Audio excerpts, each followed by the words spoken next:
Bharatiya Janata party एक ऐसा दल है जिस दल में कांग्रेस की तरह बाप के बाद बेटा, बेटे के बाद फिर पोता, इस प्रकार से राष्ट्रीय अध्यक्ष का चयन नहीं होता। ये पूरी तरह से कर्मठ कार्यकर्ताओं को सम्मान देने वाला दल है। यहां पर जो गांव में, कस्बों में बूथ स्तर पर काम करने वाला सामान्य कार्यकर्ता है, वह सामान्य कार्यकर्ता इस देश का प्रधानमंत्री भी बन सकता है, इस देश का सबसे बड़ा ऊर्जावान केंद्रीय मंत्री भी बन सकता है। और दल की बात करें तो आज पुनः एक बार भारतीय जनता पार्टी ने ये लोगों के सामने उदाहरण प्रस्तुत किया कि एक कर्मठ कार्यकर्ता आज राष्ट्रीय अध्यक्ष भी बन रहा है। और आदरणीय नितिन नवीन जी ने इसके पूर्व ही कार्यकारी अध्यक्ष करके उन्होंने पदभार लिया और आज अध्यक्ष के रूप में उनका नामांकन हो रहा है। और यही प्रक्रिया अन्य दलों में भी होनी चाहिए। पर अन्य दलों में क्या होता है? अन्य दलों में जिनका प्रभाव है वे अध्यक्ष बनेंगे। तो भारतीय जनता पार्टी में जो कर्मठ कार्यकर्ता है, जो जमीन से जुड़ा है, वही कार्यकर्ता राष्ट्रीय अध्यक्ष बन सकता है। और एक बहुत बड़ा इसके पहले भी दिया है और एक नए रूप से एक बड़ा संदेश सारे देश को और कार्यकर्ताओं को प्रेरित करने वाला एक संदेश है। जी सर। सर, ये उद्धव ठाकरे ने जो स्टेटमेंट दिया है, अगर भाजपा का महापौर होगा तब जो है हम वहां पर अनुपस्थित रहेंगे, वोटिंग के लिए हम नहीं आएंगे, इस तरह से उनका कहना क्या कहना चाहेंगे? देखिए, महापौर या सरकारें बनती है आंकड़ों के आधार पर बनती हैं। वो क्या करे न करे उनका निजी फैसला है। पर हमारे आंकड़े पर्याप्त है और हाँ, हमारे आंकड़ों पर हमारी सरकार बन रही है, हमारी विचारधारा पर सरकार बन रही है।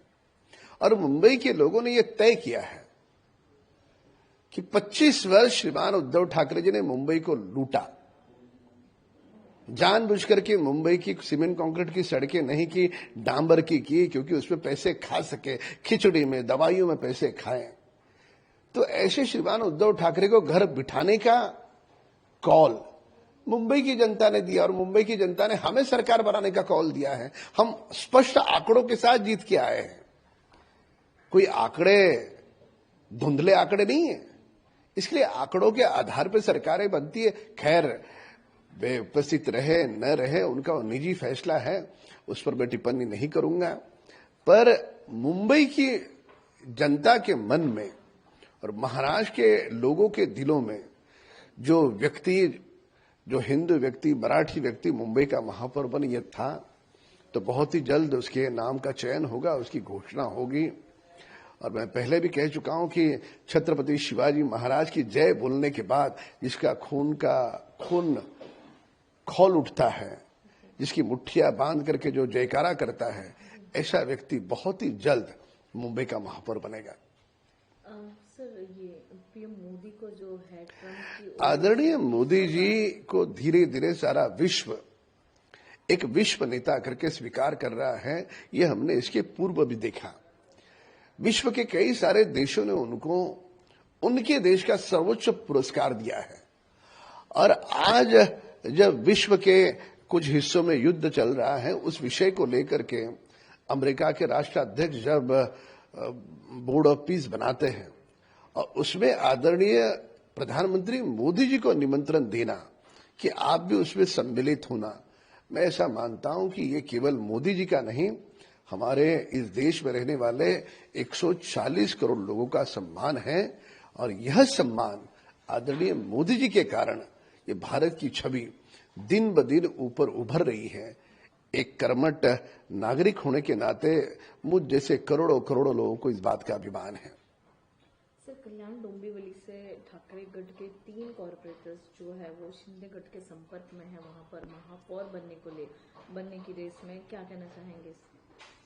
देखिए, राजनीति है, राजनीति में कुछ लोग इधर उधर जाते हैं, कुछ लोग आते हैं, तो पर टिप्पणी इफ एंड बट पर नहीं हो सकती।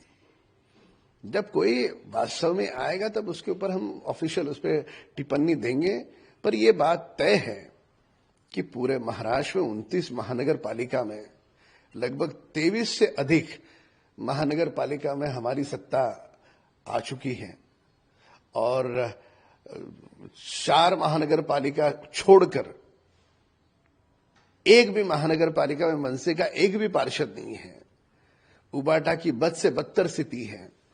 हमने हमारा पुराना रिकॉर्ड, जो हम 1100 के ऊपर थे, हम 1500 के आसपास पूरे महाराष्ट्र में हमारे पार्षद हैं, तो हमने हमारे पुराने रिकॉर्ड को तोड़कर एक नया रिकॉर्ड प्रस्थापित किया है।